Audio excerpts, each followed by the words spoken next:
नमस्कार दोस्तों, कई लोगों ने मुझसे मैसेज करके पूछना चाहा है क्या अभी सही टाइम है शेयर मार्केट में इन्वेस्ट करने के लिए। कौन कौन से ऐसे सेक्टर्स हैं जिनमें हम अभी इन्वेस्ट कर सकते हैं और कौन कौन से ऐसे सेक्टर्स हैं जिनसे अभी हमको बचना चाहिए इस सिचुएशन में। तो फ्रेंड्स, आइए जानते हैं इस वीडियो में इन सभी सवालों के जवाब और भी बहुत कुछ। तो बने रहिएगा इस वीडियो में लास्ट तक। मैं हूं सीए हेमंत और आप देख रहे हैं आपका अपना यूट्यूब चैनल सरल फाइनेंस। जो लोग इस चैनल पे नए हैं, इस चैनल को सब्सक्राइब जरूर करिएगा ताकि कोई भी वीडियो आपका मिस ना हो। तो फ्रेंड्स, आइए सबसे पहले ये जानते हैं कि कौन कौन से ऐसे सेक्टर्स हैं जिनमें अभी हमने निवेश करना चाहिए या जिनमें अभी हमें निवेश करने से बचना चाहिए। तो क्या करना है और क्या नहीं करना है। वेल, ऐसा करते हैं, पहले ये जान लेते हैं कि क्या नहीं करना है। सेक्टर्स जैसे aviation, tourism, hotel, real estate, इन सभी सेक्टर से अभी बचना बहुत जरूरी है। जैसा कि आप लोगों को भी मालूम है, कोविड-19 के कारण पूरी दुनिया में लॉकडाउन चल रहा है और खास करके जितने भी भीड़ वाले इलाके होते हैं, जहां जहां पे गैदरिंग्स होती है, उस जगह पे अभी कोई नहीं जा रहा है और न ही ऐसा लगता है कि लॉकडाउन अगर खुल जाएगा तो ऐसी जगहों पे लोग जाना भी चाहेंगे फ्यूचर में कुछ टाइम तक, जब तक लोगों को यह एश्योरेंस नहीं हो जाता है कोविड-19 से अब उनको कोई खतरा नहीं है। तो तब तक हो सकता है लोग भीड़ वाली जगह से जाने में कतराएंगे। तो इसीलिए travelling, railways, aviation, hotel, resorts, इस तरह की कंपनियों का future for the time being तो ठीक नहीं लग रहा है। इसीलिए इस सेक्टर से बचना बहुत जरूरी है। पर अगर इसका दूसरा एंगल देखें तो इन सेक्टर्स में ये दिक्कत आने वाले साल 2 साल की है। जो इस सेक्टर्स में अच्छी और बड़ी कंपनियां हैं वो समय की मार झेल लेंगे और जो छोटी कंपनियां हैं वो हो सकता है कि समय की मार ना झेल पाए। एक एग्जांपल लेते हैं। मान लीजिए एक तरफ एक पतला सा आदमी है और एक तरफ एक हट्टा कट्टा आदमी है। अगर हम पतले आदमी को थप्पड़ मारेंगे तो वो कहाँ गिरेगा मालूम नहीं है, पर हट्टा कट्टा आदमी है वो हो सकता है कि वो थप्पड़ की मार झेल ले। ठीक उसी तरह इन सेक्टरों में जो बड़ी कंपनियां हैं वो हो सकता है ये मार अभी झेल लें, और जो ये मार अभी झेल लेंगी बाद में 2 साल बाद जब कोविड-19 से सब कोई निजात पा लेंगे,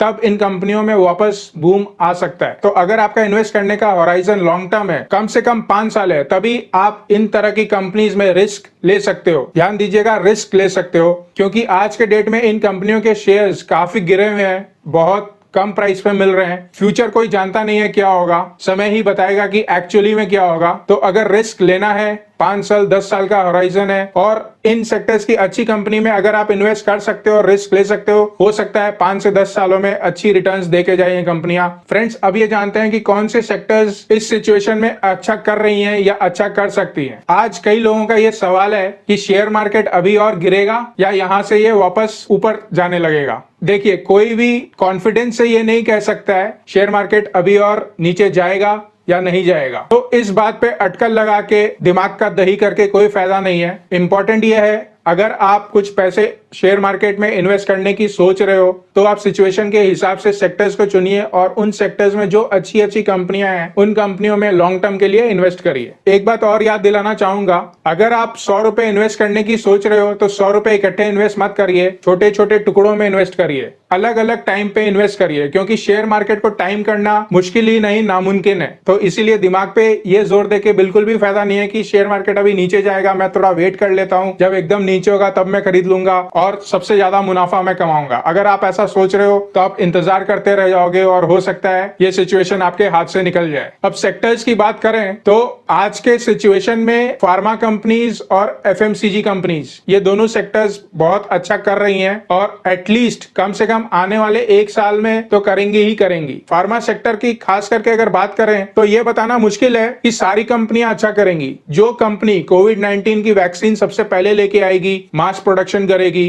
वो कंपनी तो विदाउट डाउट बहुत अच्छा करने वाली है, उसके शेयर प्राइस भी बहुत अच्छा करेंगे। पर यह आइडेंटिफाई करना बहुत मुश्किल है, हम और आप नहीं कर सकते। तो इसीलिए फार्मा सेक्टर में अगर अपना दाव खेलना है तो जो 1-2 अच्छी कंपनियां हैं उनके शेयर्स थोड़े थोड़े ले सकते हो। प्लस एफएमसीजी कंपनीज जैसे डाबर हो गया, हिंदुस्तान यूनिलीवर हो गया, आईटीसी हो गया, इन कंपनियों पे कोविड-19 की मार नहीं पड़ी है, क्योंकि ये एसेंशियल कैटेगरीज में आते हैं। तो जहां बाकी लोग बिल्कुल भी धंधा नहीं कर रहे हैं, ये लोग धंधे में हैं और कुछ कंपनियां तो इतना एक्टिवली कोविड-19 से रिलेटेड नए नए प्रोडक्ट्स बना रहे हैं और लॉन्च कर रहे हैं, तो आने वाले 1 से 2 साल में इनका ग्रोथ तो नो डाउट अच्छा हो सकता है। वापस मैं आपको ये बोलना चाहूंगा कि इस तरह की हर कंपनी में इन्वेस्ट मत करिए। जो इन सेक्टर्स की सबसे अच्छी कंपनियां हैं, 1-2 केवल उनको आइडेंटिफाई करके उनमें इन्वेस्ट करिए। अब हम बात करते हैं आईटी सेक्टर की। जैसा कि आप लोग जानते हो, हमारे यहाँ आईटी सेक्टर टोटली डिपेंडेंट है यूरोपियन कंट्रीज पे और यूएस पे। कोविड-19 की सबसे ज्यादा मार यूरोपियन कंट्रीज और यूएस पे पड़ी है, तो आने वाले टाइम में आईटी कंपनीज को इनडायरेक्टली ये मार उनके साथ झेलनी पड़ेगी। तो इस बात को ध्यान में रखते हुए ऐसा लग रहा है कि आईटी कंपनीज न्यूट्रल सी है, बताना मुश्किल है, रिस्क इन्वॉल्व है। तो अगर आप आईटी में इन्वेस्ट करना चाहते हो तो आईटी सेक्टर की जो अच्छी कंपनियां हैं, इन्फोसिस, टीसीएस, विप्रो, इनके अलावा दूसरी कंपनीज पे बिल्कुल भी ध्यान मत दीजिएगा। तो इन कंपनीज के अलावा कोई और कंपनी में इन्वेस्ट करोगे तो हो सकता है कि आपका रिस्क कोशेंट थोड़ा ज्यादा रहेगा। एक सेक्टर और है जो इस टाइम में काफी अच्छा परफॉर्म कर सकता है, वो है डिजिटल एंटरटेनमेंट सेक्टर। अब मैं अपनी बात करूं तो अगर लॉकडाउन खुल जाएगा तो भी मैं मॉल्स नहीं जाऊंगा, मूवीज देखने नहीं जाऊंगा थिएटर में। क्यों नहीं जाऊंगा? क्योंकि मैं भीड़ से बचना चाहूंगा फॉर द टाइम बिंग। भीड़ वाली जगह में नहीं जाऊंगा क्योंकि भीड़ वाली जगह पे कोविड-19 के संक्रमण का प्रोबेबिलिटी ज्यादा रहेगा। तो मैं क्या करूंगा, अपने घर पे ही मूवीज देखूंगा और घर पे ही अपने आप को या अपने परिवार को एंटरटेन करने की कोशिश करूंगा या उपाय ढूंढूंगा। तो सबसे पहले क्या दिमाग में आता है? नेटफ्लिक्स आता है, वेब सीरीज आती हैं, ऑनलाइन वीडियो गेम्स आते हैं, टीवी सीरियल्स आते हैं। तो नेटफ्लिक्स जैसी जो कंपनियां हैं उनको काफी फायदा होने वाला है इस सिचुएशन से। पर नेटफ्लिक्स इंडिया में लिस्टेड नहीं है। इंडिया में इस सेक्टर में अगर कोई अच्छी कंपनी है जो सोचने से एकाएक दिमाग में आती है, वो है जी एंटरटेनमेंट। तो इस तरह की अगर कोई कंपनी है, या बालाजी टेलीफिल्म्स कह लीजिए, वो भी वेब सीरीज लेके आते हैं। तो इस तरह की अगर कोई कंपनीज हैं तो उसमें आप इन्वेस्ट कर सकते हो, क्योंकि आने वाले टाइम में इनका फ्यूचर ठीक ठाक लग रहा है। क्योंकि आप कोई भी युग देख लीजिए, एंटरटेनमेंट हर किसी को चाहिए। हर किसी का 3 ही फंडा है, एंटरटेनमेंट, एंटरटेनमेंट और एंटरटेनमेंट। चाहे किसी भी सिचुएशन में रहें, और भीड़ से बचने के लिए सोशल डिस्टेंसिंग को बरकरार रखते हुए एक ही जरिया है कि घर पे बैठे बैठे ऑनलाइन कुछ देखा जाए। अगर कोई कंपनी इस तरह के बिजनेस में है तो उसको काफी फायदा हो सकता है, क्योंकि उनकी सेल्स बढ़ेंगी, उनके सब्सक्रिप्शंस बढ़ेंगे। तो इन कंपनियों का स्कोप अच्छा लग रहा है आने वाले टाइम में। लास्ट में जाते जाते मैं सबसे इंपॉर्टेंट बात बोलना चाहूंगा, शेयर मार्केट में हमेशा लॉन्ग टर्म के लिए पैसे लगाइए, इन्वेस्टमेंट के पॉइंट ऑफ व्यू से पैसे लगाइए, ना कि ट्रेडर के पॉइंट ऑफ व्यू से कि आज पैसे लगाए और 1 महीने में डबल। अगर आप ऐसा सोचते हो तो आप अल्टीमेटली अपना नुकसान ही कराओगे। दूसरी बात, किसी के भी टिप पे काम मत करिए। मैंने जितनी भी बातें बोली हैं, आप उसको